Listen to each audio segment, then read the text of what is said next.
What's up mga ka-heartbeat? At ngayong araw ay papunta kami sa aming 7th dance session.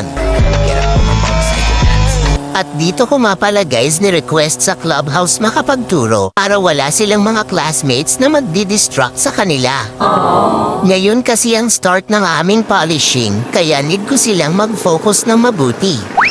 And pagdating ko nga guys, agad naman sila sumalubong at bumati sa akin. Hi!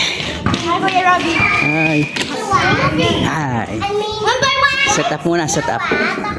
Recap muna tayo lahat tapos saka tayo one by one. So since 2 araw pala kaming walang practice, nagsimula muna ulit kami sa Rika para na rin maobserbahan ko kung saang steps ko pa sila mas tututukan.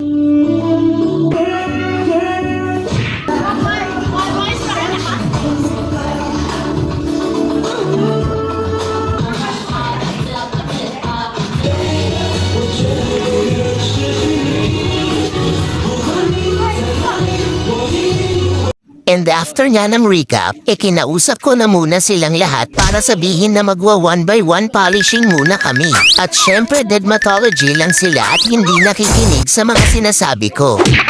Pero ox lang dahil wala rin naman silang choice.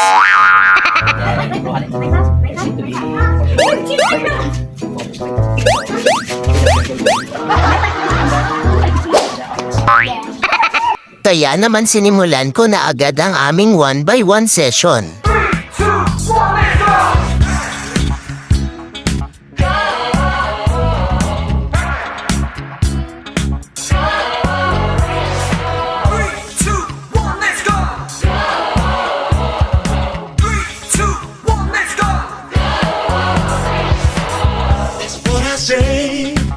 It's what I say. It's what I say.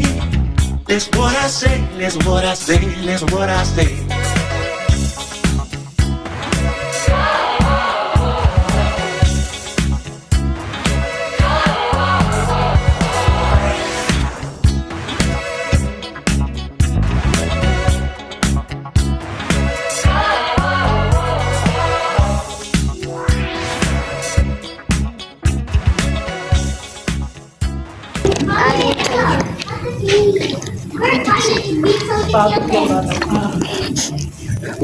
Himbing ang tulog ng mga yan.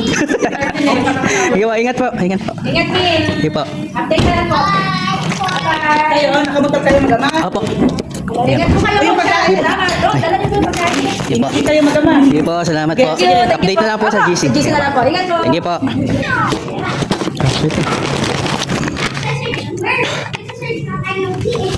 Uwi ko na lang dito.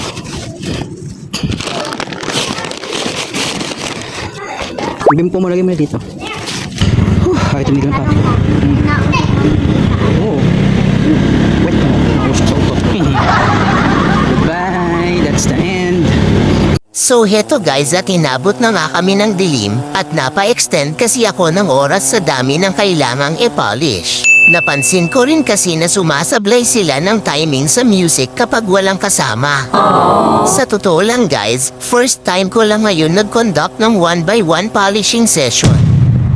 And yung reason kung bakit ako nag-come up sa ganitong diskarte, dahil napansin ko na distracted din sila sa isa't isa. Hindi rin nila maiwasang mag-usap-usap, kulitan at takbuhan habang nagpa-practice. Kaya sobrang gulat ko rin naman while doing our session kasi first time ko silang nakitang sobrang seryosong nakikinig at ginagawa yung mga sinasabi ko. Kaya last na na-advise ko na lang sa kanila, mag-focus sila sa sarili nilang mga steps. Dahil for sure kapag magkakasama na ulit sila, maggagayahan na naman sila ng galaw. Pero sobrang nakaka-proud na makitang may malaking progress at nagkakaroon na rin sila ng interes sa pagsasayaw. And sana lang ma-apply nila yung mga nilinis naming steps kapag magkakasama na ulit sila mag-practice.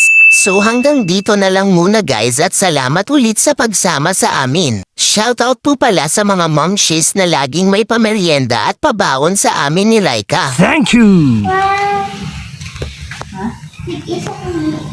Thank you for watching. Come on. Thank you for watching.